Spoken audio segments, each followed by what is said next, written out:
पुढची बातमी अतिशय महत्त्वाची आहे। नितेश राणे, दरेकर आणि प्रसाद लाड यांना कुडाळ न्यायालयानं दणका दिलेला आहे। नितेश राणे, दरेकर आणि प्रसाद लाड यांच्या विरोधात अजामीनपात्र अटक वॉरंट जारी करण्यात आलेलं आहे। संविधान बचाव आंदोलन केल्याप्रकरणी आमदार प्रवीण दरेकर, आमदार प्रसाद लाड यांनाही अजामीनपात्र अटक वॉरंट जाहीर झालेला आहे। 26 जून 2021 रोजी सिंधुदुर्ग जिल्ह्यामध्ये झालेल्या ओबीसी आंदोलनामध्ये सहभाग घेतल्याप्रकरणी कुडाळ पोलीस स्थानकात गुन्हा दाखल झाला होता। राजन तेली यांच्यासह आमदार निलेश राणे, मंत्री नितेश राणे यांच्यासह अन्य 42 जणांवर आंदोलन प्रकरणी गुन्हा दाखल झाला होता। मात्र आज झालेल्या सुनावणीस आमदार निलेश राणे आणि राजन तेली तसेच अन्य आरोपी उपस्थित राहिले, तर नितेश राणे आणि यांच्यासह अन्य 5 जण गैरहजर होते।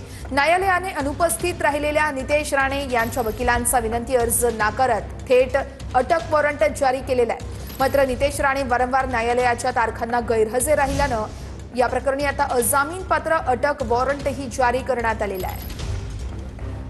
या संदर्भात अनंत पाताडे आमचे प्रतिनिधी आपल्याला सविस्तर अपडेट्स देत आहेत। अनंत, हे प्रकरण काय आहे आणि सविस्तर आताचे अपडेट्स काय मिळत आहेत? नक्कीच ही आताच्या घडीची सर्वात मोठी बातमी म्हणायला लागेल की ज्यावेळेला ओबीसी आंदोलन जे झालं होतं त्यावेळेला सुद्धा देखील मोठ्या प्रमाणावरती जमाव देखील जमावला होता। त्यावेळेला त्यावेळेला पोलिसांनी देखील यांना अटक केली होती आणि त्यावेळेला सुद्धा सगळ्या न्यायालयामध्ये आपल्या हे प्रकरण जे आहे ते न्यायप्रविष्ट होतं, न्यायालयाकडे पाठवण्यात आलं होतं। त्यानंतर हे सगळे त्यानंतर संविधान बचाव हे आंदोलन देखील केलं। त्यावेळेला प्रवीण दरेकर असतील, प्रसाद लाड असतील, काय यासही आंदोलनामध्ये निश्चितच अनंत, याकडे आपलं लक्ष असणारच आहे। तुर्तास धन्यवाद दिलेल्या सविस्तर माहितीसाठी।